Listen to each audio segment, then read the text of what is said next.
찬양이 천국 가는 잔잔한 푸른 초장 위를 가는 것 같은 그런 은혜로운 찬양이었습니다. 우리 모두가 매일매일 하나님 나라를 향해서 나아가는 순례길인 줄 믿습니다. 이 순례길을 잘 걸어서 가로가지 않고 바른 길 옳은 길을 걸어서 주께서 우리에게 약속하신 바 그 복된 그 땅에 나아가는 우리 모두가 될 수 있기를 간절히 바랍니다. 지난 주간에 우리가 속한 가주 태평양 연회가 열렸습니다. 주제는 목마르지 않게 하옵소서, Thirst no more 라고 하는 그런 주제로 열렸습니다. 그 이유는 모두가 목마르기 때문입니다. 교회도 목이 마르고 교회에 속해 있는 성도들도 목이 마르고 우리가 살아가고 있는 시대가 정말 갈증이 가득한 시대를 살아갑니다. 앞으로 우리의 삶이 어떻게 전개될는지 참 모든 것이 불확실한 가운데 거칠고 험한 광야와 같은 그런 삶이 전개되어져 가고 있습니다. 나라의 역사도 그리고 우리 세계의 역사도 어떻게 가닥을 잡고 있는지 우리가 알 수 없는 그런 상황 속에서 저희들은 살아갑니다. 그 가운데서 불안과 불확신과 그리고 두려움이 참 짙은 그 스모그처럼 우리의 삶 속에 깔려 있는 것을 경험하면서 우리의 삶은 생기를 잃어버리고 날마다 지친 모습으로 살아가는 그런 군상들을 우리는 너무나도 많이 보게 됩니다. 제가 연애를 38년을 다녔습니다. 1980년에 신학교 들어가면서부터 바로 신학교에서 연애가 가깝기 때문에 또 신학생들은 연애를 가야 된다고 해서 목사가 아니면서도 전도사 생활을 하면서 그 연애를 다녔습니다. 그 연애에 가면 당시에는 참 많은 사람들이 모였고 또 신바람 나는 일들이 있었고 잔치 같은 그런 분위기였어요.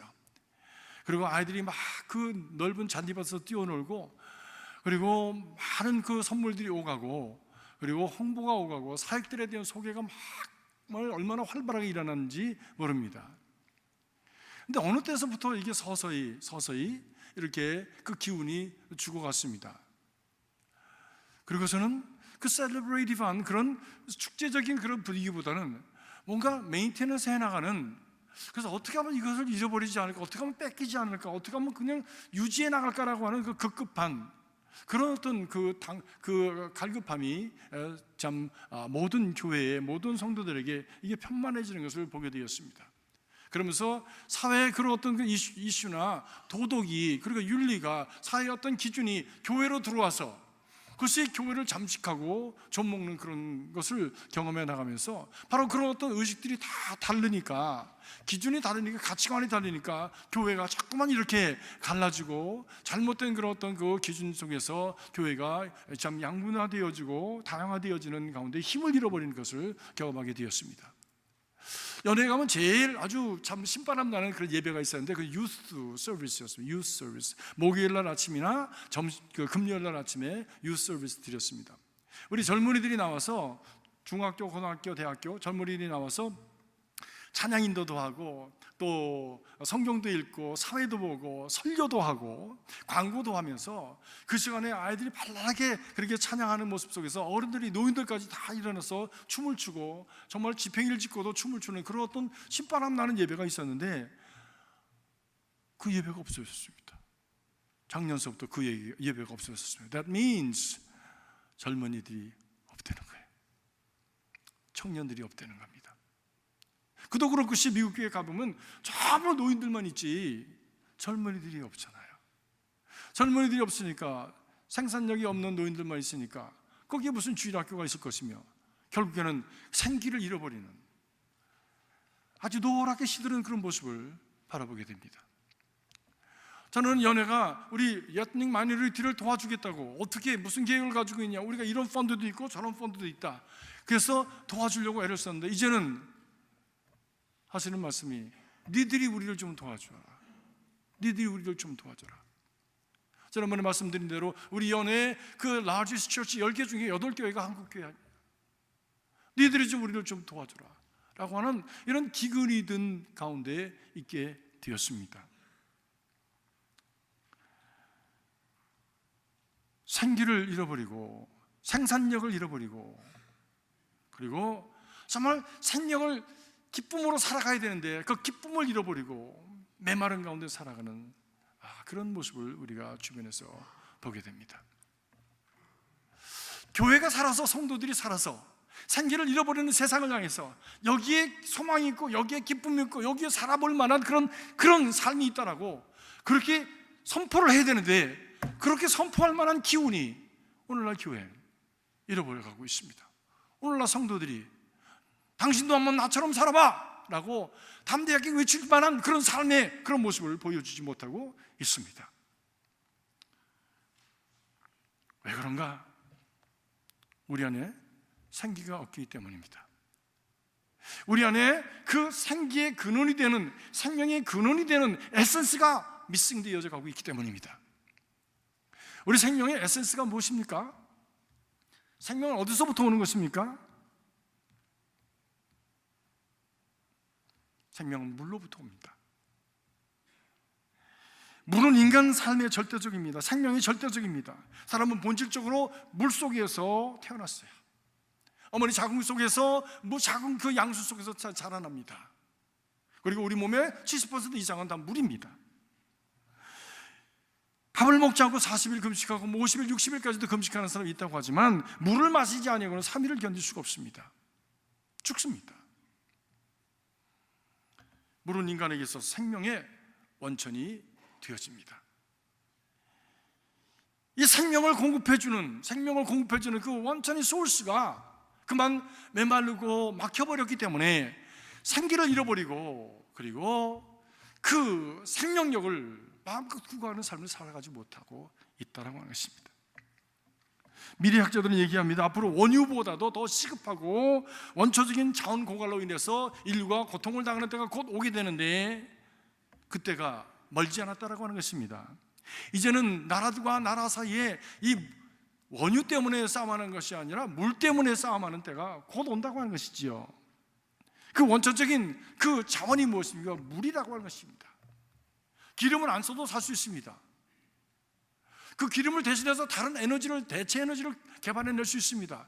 태양 에너지라든지 바람 에너지라든지, 아니면 또 뜨거운 에너지, 지구열 에너지라든지, 아니면 또 바다에서 파도의 그 고조를 통해서 참 에너지를 만들어내는 여러 가지 대체 에너지를 만들 수 있는데, 물은 무엇과도 대체할 수가 없습니다. 물이 없으면 죽습니다. 오늘 말씀도 물에 대한 말씀입니다. 왜? 이것은 생명에 대한 것이기 때문에. 목마른 인생에 대한 말씀입니다. 왜 목이 마른가? 물을 마시지 못해서.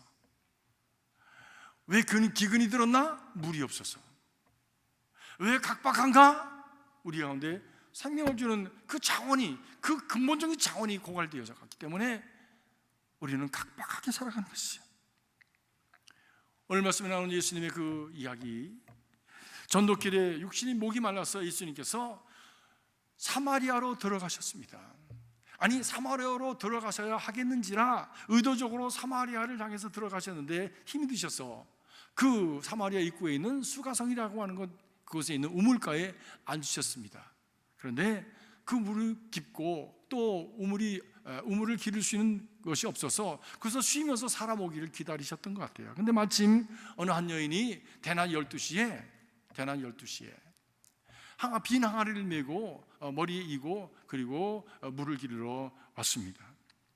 그리고 그 여인이 그 우물가에 앉아있는 남자를 보면서 우물 안에 두루박을 내려서 물을 뜨려고 하는데, 이 남정네가 여인에게 말을 겁니다.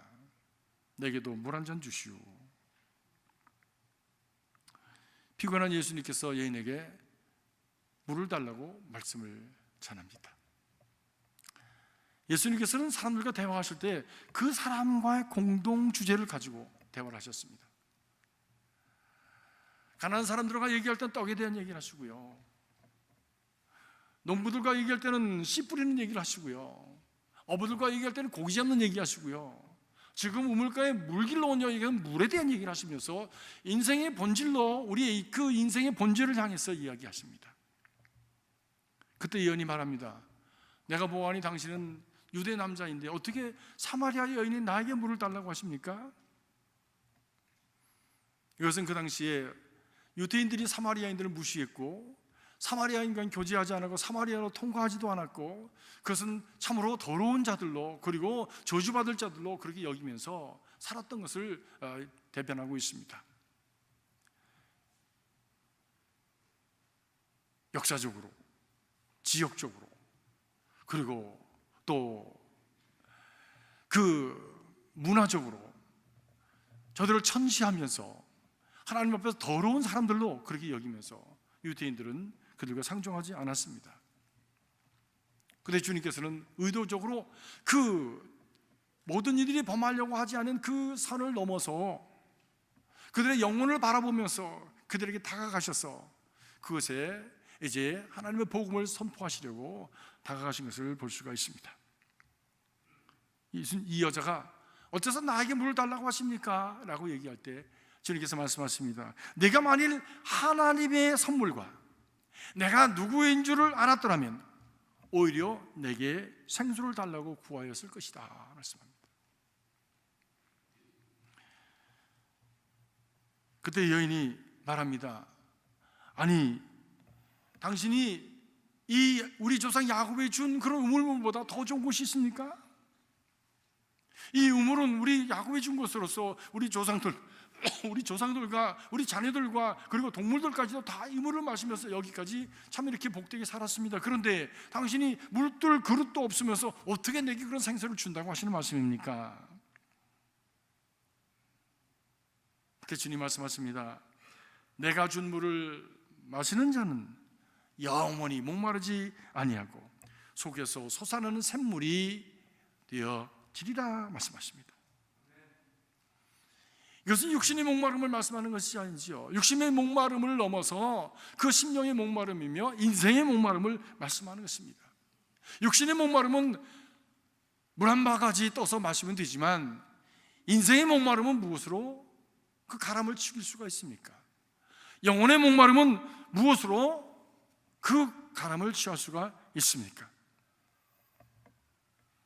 그때 예언이 말합니다. 그런 물이 정말 있다면 나에게 좀 주시되 내가 여기에 물 길러 오르지도 않고 그리고 영원히 목마르지 않게 해 주십시오 라고 말을 했습니다. 그런데 느닷없이 예수님의 논리가 비약을 합니다. 가서 내 남편을 데리고 와라 말씀합니다. 이것이 논리의 비약일까요? 아닙니다. 예수님께서 지금 본질로 더 가까이 나가는 것이에요. 지금은 육신의 물에 대한 얘기를 하셨지만 육신의 목마름에 대한 얘기를 예수님께서는 이제는 그 마음의 상처로, 마음의 목마름으로, 그리고 영혼의 목마름으로 그 방향을 잡아가시는 것이지요. 네 남편을 데려와라 말씀하자 이 여인이 화들짝 놀랐을 것입니다. 아니, 왜 남편을 데리고 오라 그러냐? 저는 남편이 없습니다. 그때 주님 말씀하시면 맞다. 내가 남편 5이 있었는데 그 남편 말고도 지금 6번째 남자랑 살고 있지 않냐? 근데 그도 네 남편이 아니지 않느냐? 이 여인이 얼마나 놀랐을까요? 얼마나 놀랐을까요? 여러분 상상을 해보십시오. 한 여인과 살아가는 삶도 복잡하고 힘들어요.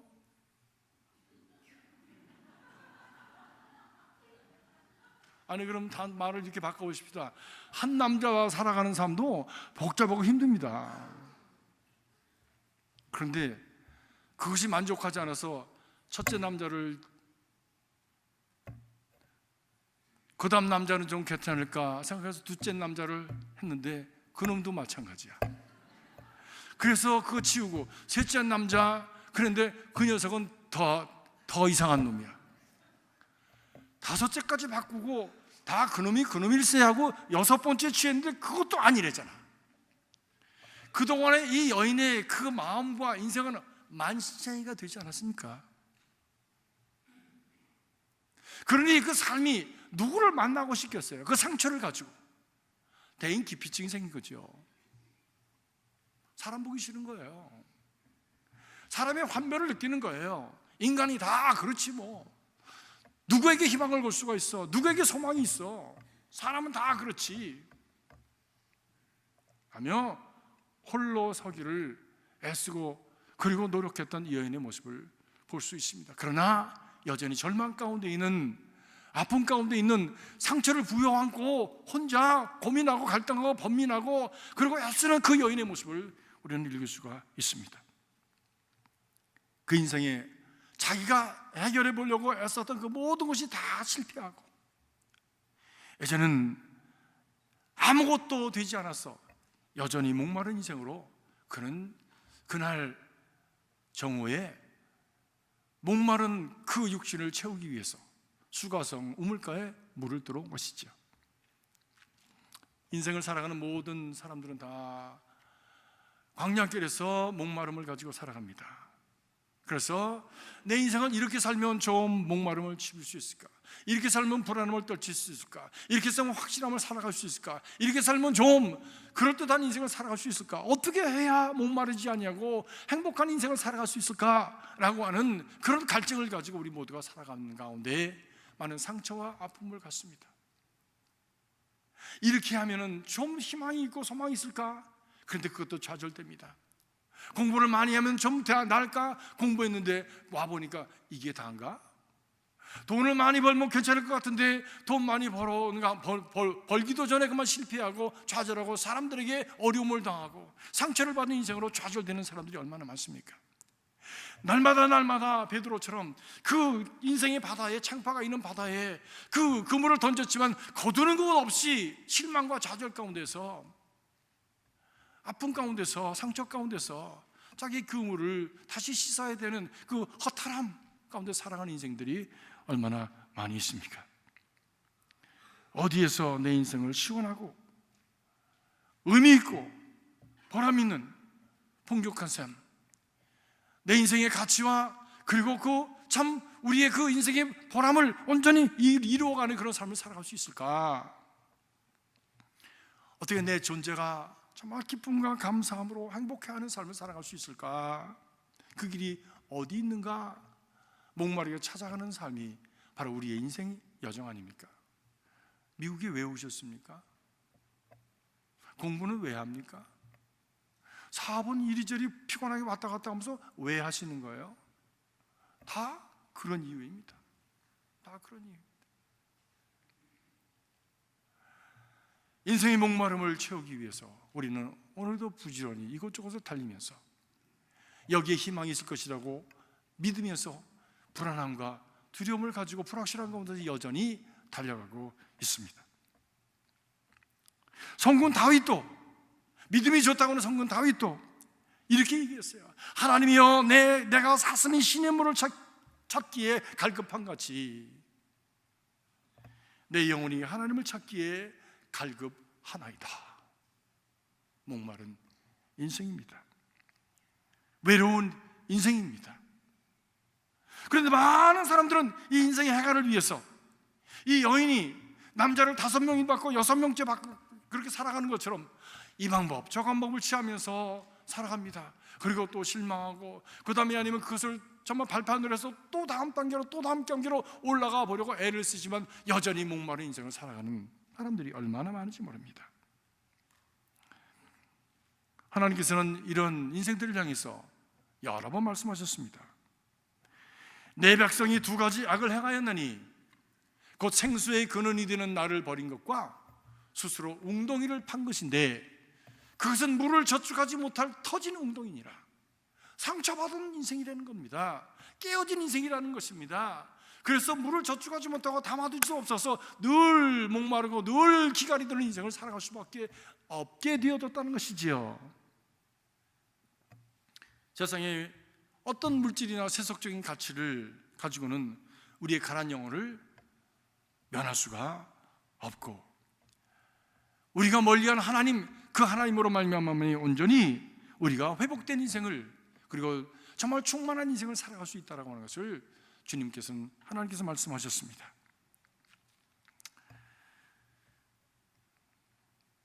이사야서 44장 3절에 보니까 이렇게 말씀합니다. 대저 내가 가난한 자에게 물을 줄 것이다 약속하십니다.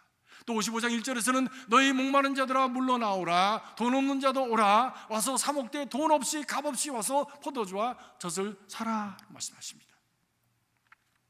하나님이 우리의 인생을 풍요하게 하시기 위해서 주시는 가장 근본적인 것, 가장 뿌리가 되는 것, 생명의 원천이 되는 바로 그것은 은혜라고 하는 것이죠. 거저 주신다고 하는 거예요. 공짜라고 하는 것입니다. 사랑하는 성도 여러분, 하나님이 주신 가장 우리 인생을 가장 근본적으로 세워주는 바로 그것은 모든 것이 다 공짜입니다. 공기도 공짜요, 원래 물도 공짜요. 다 공짜입니다. 우리 생명도 공짜예요. 하나님이 주신 원래 원천적으로 주신 것들이 다 공짜, 좋은 것들인데 다 공짜입니다. 공짜라고 하면 좀 천박스럽지만 은혜입니다. 은혜입니다. 이 은혜를 감사함으로 받고 은혜를 귀중하게 여기며 살아가는 저희들이 될 수 있게 주의 이름으로 축복합니다. 요한계시록에도 보니까 7장 17절에 보니까 보좌 가운데 계신 어린 양이 저희 목자가 되셔서 생명수 샘으로 인도하시고 하나님께서 저희 눈에서 모든 눈물을 씻어 주실 것이다 말씀합니다. 우리 인생에 있어서 깊은 속에 있는 갈증을 주님께서 생명수 샘으로 인도하셔서 갈증을 풀어주시고, 목말라 갈등하고 번민한 가운데 눈물을 흘리면서 살았던 우리의 마음의 그 아픔과 눈물과 상처를 씻어주신다고 합니다. 주께서 주시는 치유함과 회복함이 여러분 안에 있기를 주의 이름으로 축복합니다. 이 말씀을 듣고 오늘 여인은 말씀합니다. 주여, 주여, 내게 그물을 주십시오. 내게 그물을 주십시오. 그물이 뭔지 모르지만 그물을 주셔서 목마르지 않게 하시고 다시는 여기에 물길로 오지 않도록 해 주십시오. 어쩌면 이 여인은 진지하게 얘기하지 아니하고, 어쩌면 이 여인은 여전히 그 유대인 남자가 한 여인을 희롱한다고 여기면서 농담처럼 비꼬아서 얘기했는지 모르겠어요. 그런 게 어디 있어. 진짜 있다면 한번 줘봐. 그래서 내가 정말 물 마시러 오지 않도록 당신이 한번 그렇게 할 수 있다면 해봐 라고 비꼬아서 하는 얘기일 수도 있습니다. 그런데 주님께서 말씀하십니다. 그것을 그래 농담으로 받지 않으시고 진지하게 받으셔서 그 여인의 영혼을 바라보시면서 그 삶의 수많은 아픔과 어려움과 그리고 상처를 가지고 그것으로 숨기면서 살아가는 그 여인의 외로움과 아픔과 그리고 절규를 그거 들으시면서 그 여인에게 말씀하십니다. 내가 하나님의 선물과 내가 누구인지 알았더라면 내가 내게 그물을 구했을 것이다 라고 말씀하십니다. 하나님의 선물, 이것은 하나님의 선물이라는 겁니다. 하나님의 선물, 여러분 그 말을 들을 때 기억나는 것이 없습니까? 예수님께서 십자가에 죽으신 후에 많은 제자들이 다 예수님을 떠났습니다. 낙향했습니다. 절망했습니다. 인생의 상처를 받고 그리고 삶의 삶을 회의하면서 정말 자기 자신이 가졌던 그런 모든 삶의 어떤 희망을 잃어버리고 낙향해서 나는 고기나 잡으러 가겠다라고 옛날로 돌아갔습니다. 그런데 부활하신 주님께서 그를 찾아가셔서 그를 격려하시고 다시 세워주시고 너에게 예루살렘으로 올라가라. 그리고 예루살렘을 떠나지 말아라. 그리고 하나님께서 너에게 약속하신 선물을 기다리라 말씀하십니다. 저들이 열흘 동안 마가의 다락방에 모여서 전혀 기도에 힘쓸 때에 오순절 날이 이름에 성령께서 그들에게 임하셨습니다. 하나님께서 저들에게 약속하신 선물을 주신 것입니다. 그 선물이 무엇입니까? 그것이 성령이었습니다. 사랑하는 성도 여러분, 하나님께서 주시는 거저 주시는 하나님의 은혜의 가장 큰 선물 성령을 받으시고 그 안에서 살아가시는 저와 여러분 되시길 주의 이름으로 축복합니다. 성령께서 오시자 메말랐던 인생, 실패했던 인생, 그리고 절망했던 인생, 두려움과 어둠에 사로잡혀서 포로처럼 살아가던 그 제자들이 새롭게 생기가 채워지고 그리고 기뻐 날뛰기 시작했습니다. 에너지로 충만해졌습니다. 그래서 저들을 둘러싼 어둠의 세력을 뚫고 달려 나갈 수 있게 되었습니다. 기근이 들어서 갈라졌던 저들의 영혼의 생명수가 소다기처럼 쏟아졌습니다.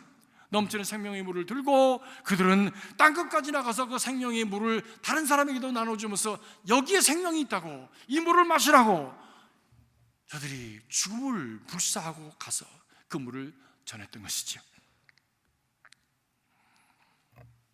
이분은 성령이었습니다. 우리의 심령을 기갈에서 면하게 해줄, 우리 인생의 그 참 고갈에서 면하게 해줄 바로 그 원천은, 생명수의 원천은 바로 예수 그리스도의 영이신 성령인 것입니다. 그러면 어떻게 성령을 받을 수 있는가라고 하는 것을 오늘 말씀에서 말씀해 주셨어요. 내게 물을 달라 하는 이가 누구인지를 알았더라면 내게 구하였을 것이다. 내게 물을 달라고 하는 이가 누구인지를 알아야 됩니다. 그가 예수인데 그 예수가 바로 구원자이심을 알아야 된다는 말씀입니다. 사랑하는 성도 여러분, 예수 그리스도가 여러분의 구원자이십니까? 예수 그리스도를 통해서 구원받았음을 여러분 믿으십니까? 예수 그리스도가 하나님이심을 여러분 믿으십니까? 그 믿음을 가지고 우리가 주님께서 말씀하셨사오니 주님 내게 이 선물을 허락하여 주시옵소서 구하라고 말씀합니다. 요한복음 1장 33절에 보니까 그가 곧 성령으로 세례를 주시는 분이시라고 말씀합니다. 누가? 예수님이. 요한이 예수를 보시면 예수를 보면서 하는 말씀이죠. 나는 물로 세례를 주었지만 그는 성령으로 세례를 주실 것이다. 요한복음 3장 34절에 하나님이 보내신 이는 하나님의 말씀을 하나니 이는 하나님이 성령을 한없이 부어 주심이라 말씀합니다. 하나님의 성령을 예수 그리스도에게 부으시고 예수 그리스도를 통해서 우리에게 부으시는 역사가 있게 되어지는데 그것은 구하는 자에게 주신다고 말씀하십니다. 성령을 구하시길 주님의 이름으로 축복합니다. 줘도 좋고 안 줘도 좋은 그런 것이 아니라 성령의 역사가 아니면 바로 우리의 신앙이 메마른 가운데 살아갈 수밖에 없는 형식적인 신앙이 될 수밖에 없다고 하는 것이죠. 성령은 능력이시기 때문에 우리의 무능한 삶을 능력 있게 하십니다. 성령은 창조의 하나님이시기 때문에 우리의 삶을 새롭게 하시고 새로운 인생의 길로 인도하십니다. 성령은 자유의 영이시기 때문에 상한 인생을 고치시고 그리고 자유케 하십니다. 묶인 것에서 풀어주시고 그리고 그 자유함을 누릴 수 있는 그런 은혜 가운데 우리를 인도해 가시는 것입니다. 성령은 부요하신 하나님이시기 때문에 가난한 인생을 부요하게 하시고 그리고 그 부요함을 누리는 마음껏 베풀고 나누어도 모자람이 없는 장이 넘치는 인생으로 인도해 가시는 것이죠. 이것을 이사야서 61장 1절에서부터 말씀합니다. 한번 같이 읽어보실까요? 시작. 주 여호와의 신이 내게 임하셨으니 이는 여호와께서 내게 기름을 부으사 가난한 자에게 아름다운 소식을, 상한 자를 고치시며 포로된 자에게 자유를, 갇힌 자에게 자유, 슬픈 자에게 위로를 주시되 시온에서 슬퍼하는 모든 자에게 화관을 주어 그 죄를 대신하여 기쁨의 기름으로, 그 슬픔을 대신하여 찬성의 옷으로, 그 근심을 대신하고 그들로 의의 나무 곧 여호와의 심으신 바 영광을 나타내려 함이라 말씀합니다. 하나님의 성령이 임하시면 우리에게 기름을 부으셔서 가난한 자가 부유하게 되고 그리고 참 갇힌 자가 자유함을 느끼게 되고 슬픈 자에게 위로가 있게 되어지고 그리고 기쁨 가운데서 하나님의 영광을 나타내는 복 있는 존재들이 되어진다고 하는 것입니다. 오늘 주님께서 메마른 광야의 우물가에서 한 여인을 만나셨습니다. 물도 없는 웅덩이 같은 전통과 종교의식 속에 사로잡혀서 메마른 삶을 살았던 여인이었습니다. 문제를 가지고 그가 그것을 풀어보기 위해서 주님, 제가 예배를 하러 갔었습니다. 예루살렘에 있는 성전에 갔었습니다. 또 우리 조상들이 얘기하는 그리심산에 가서 예배를 드리러 가봤습니다. 그러나 아무 문제도 해결되지 않았습니다. 이거는 뭡니까? 이건 뭡니까? 그렇게 얘기했을 거예요. 그때 주님께서 말씀하십니다. 예루살렘에서도 말고 그리심산에서도 말고 예배할 때가 오나니 바로 이때라, 지금이라. Right now. 여기다 저기다 이때다 하는 이런 형식과 어떤 기율이 아니라 지금 신령과 진정으로 예배할 때가 오라니 바로 지금이다. 사랑하는 성도 여러분, 우리 인생은 지금이 있는 것입니다. 과거가 아닙니다. 과거 때문에 오늘 지금이 있고 지금 있기에 미래가 있을 수 있죠.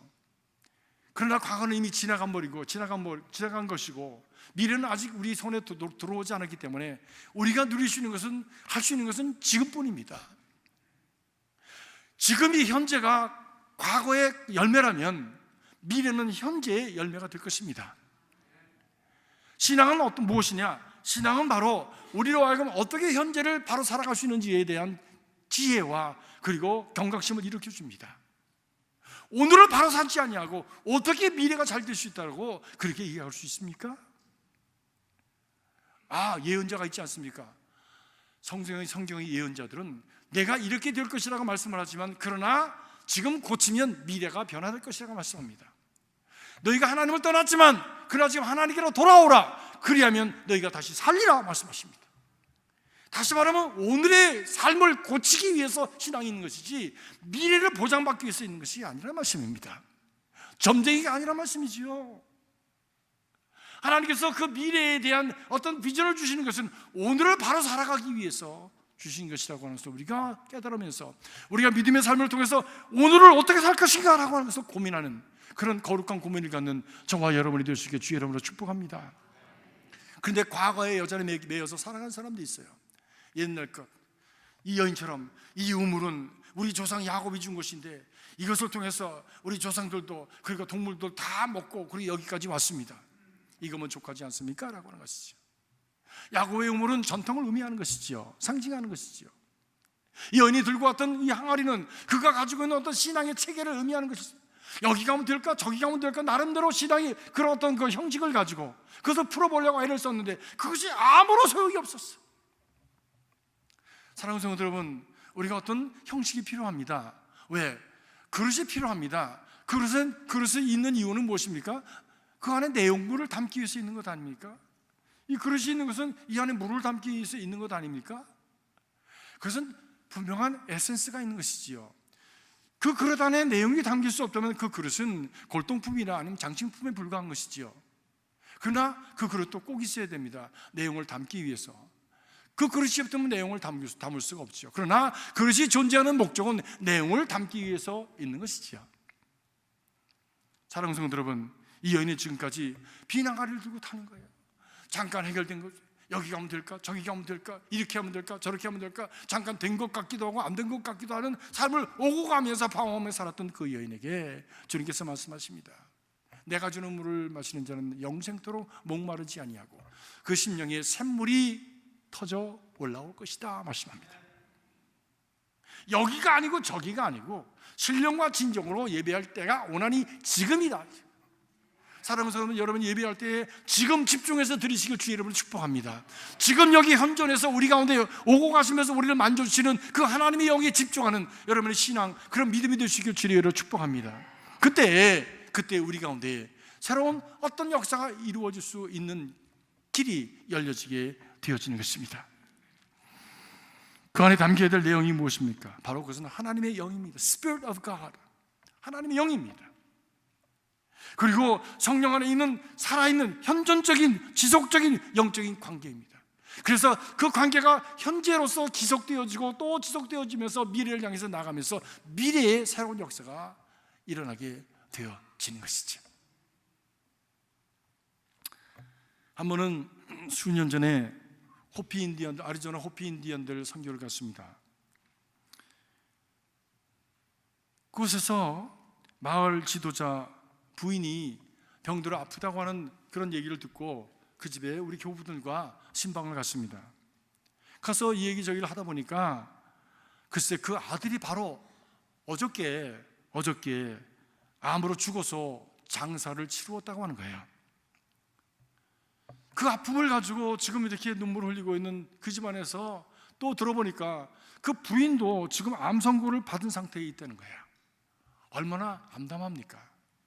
아들 죽고 자기도 죽음의 길을 가는 그런 상황 속에서 남편은 아무것도 할 수 없는 그런 참으로 참 무력한 가운데서 절망 가운데 빠져 있었습니다. 그래서 교우들과 함께 그분에게 말씀을 읽고 전하고 그리고 열심으로 치유를 위해서 기도해 주었습니다. 그리고 단기 선교한 그날 그 기간 동안에 매일 저녁 그분을 초청해서 함께 우리가 식사하고 저녁 기도할 때마다 그를 위해서 우리가 같이 열심으로 치유를 위해서 기도해 주었습니다. 그 가운데 이들이 큰 은혜를 받았습니다. 너무 좋아하고 감동하고, 자기 평생을 살아가면서 이런 어떤 그 평안과 기쁨을 누려본 적이 없다고 하면서 그들이 너무너무 감사했습니다. 그리고 고백하기를, 지금까지 잘못된 신앙에, 인디안 그 토속적인 신앙에 사로잡혀서 무지하게 살아오는데 이제 내가 예수 믿고 예수 그리스도만이 나의 주인이시라고 고백하면서 살겠다고 그렇게 이야기하면서, 내가 예수에 대한 신앙을 확증하면서 이 증거로 내가 가지고 있는 땅을 교회를 짓기 위해서 내놓겠다고 해서 땅을 내놓았습니다. 우리 교회 중에서, 교인들 중에서 이런 분이 계시면 좋겠어요.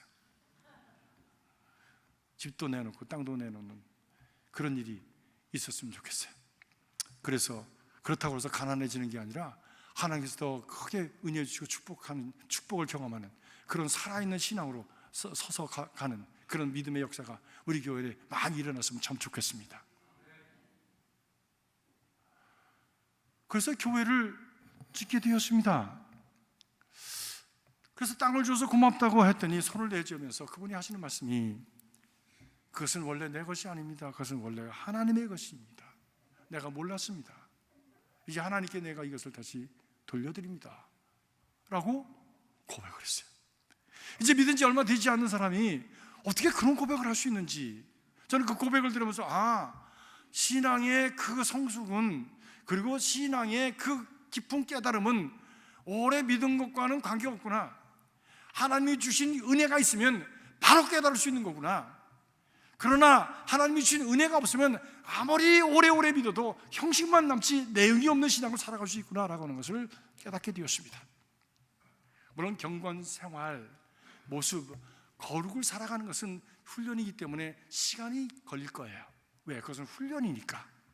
그러나 깨우침은 바로 올 수 있는 것이에요.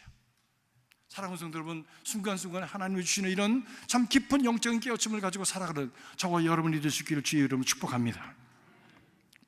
그래서 그 땅에 교회를 짓게 되었습니다. 제일 처음에 우리 그리스도교회에서 와서 그 땅에다 공구리 쳤어요. 그 다음에 베리교회에서 와가지고 기둥을 세웠어요. 그 다음에 이 동네에 있는 다른 어떤 교회에 와서 또 그 기둥에다가 벽을 세웠습니다. 또 다른 교회들이 와가지고 그 내장을 했습니다. 또 다른 교회에 가서 전기공사했습니다. 또 다른 교회가 와서 페인트 칠했어요. 다른 교회에 가서 그리고 또 강대상도 갖다 놓고 의자도 갖다 놓으면서 교회가 협력하여 서울 이루는 그런 놀라운 역사가 일어나게 되었습니다. 그런데 알고 보니까 그 지역에 들어와서 교회를 지으려고 백인들이 엄청 노력해요. 200년 동안 노력을 했는데, 백인들에 의해서 늘 고통을 당하고 어려움을 당했던 그들이었기 때문에 백인들이 들어와서 전도하는 것도 싫고, 그들이 와서 교회를 짓는다고 할 때마다 그들이 거기다 불을 질러버렸습니다. 그런데 동양인들이 들어가서 전도하고 저들에서 기도해주고, 그리고 저들 축복하니까 너무 감사하다고 자기 땅을 여기다 교회 지어달라고 해서 교회를 세우고 선교사가 그것에 파송되게 되었습니다. 사랑하는 성도 여러분, 하나님의 역사는 이런 것이에요.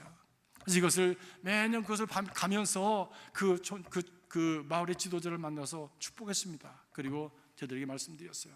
이제 당신을 통해서 세워진 이 교회를 통해서 이 마을에 큰 부흥이 있게 될 것입니다. 했더니 이분이 너무 감격해가지고 막 울더라고.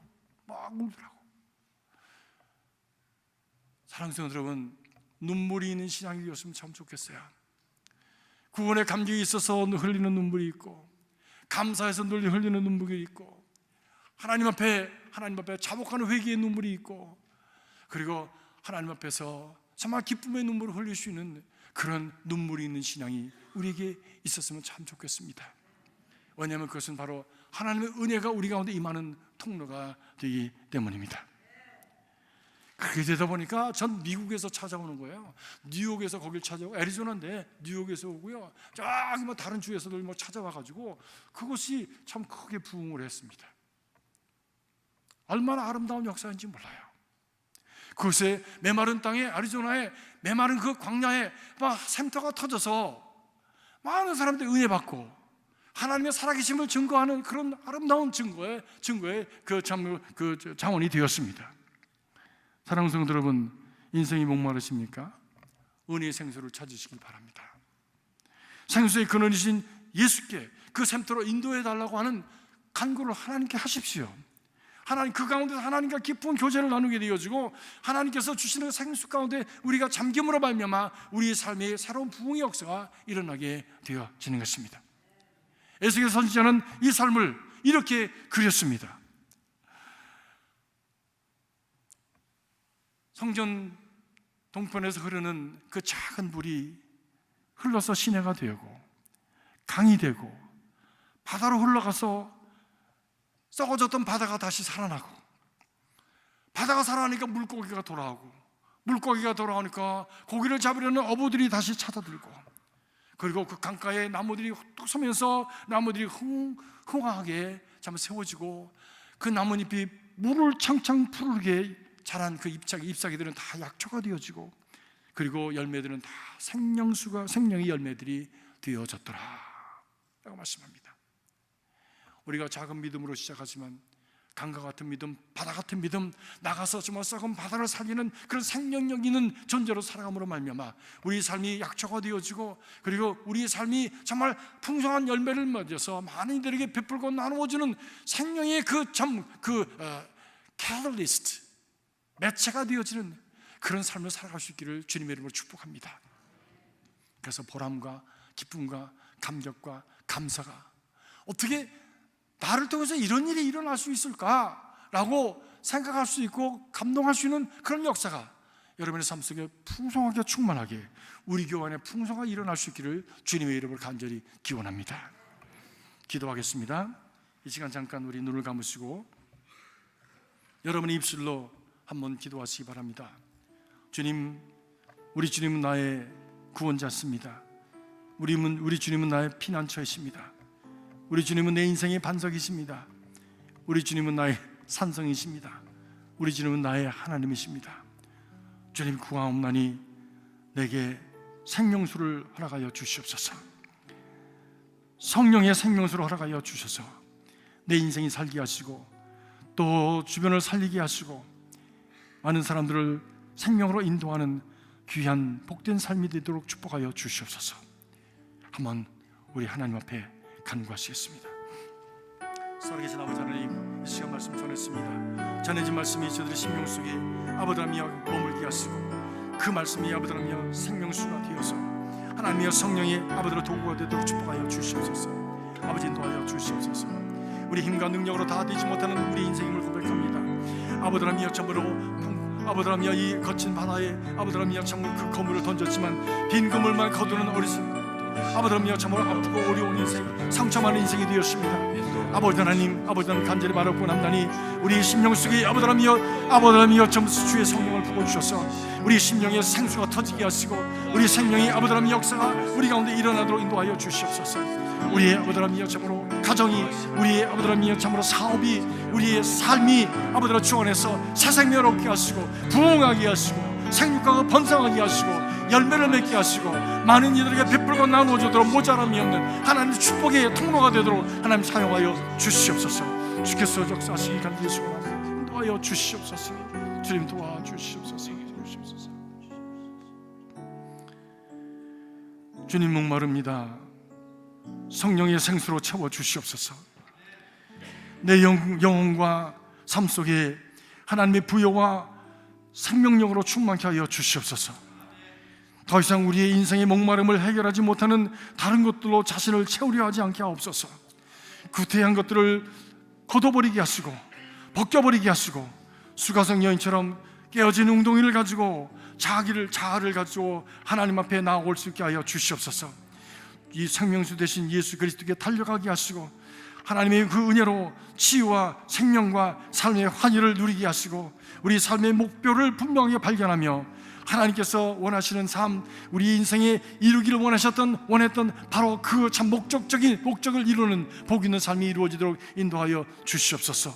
우리를 부욕케 하시는 하나님의 선물 성령으로 충만케 하여 주시옵소서. 예수 그리스도 이름으로 간절히 기도하옵나이다. 아멘.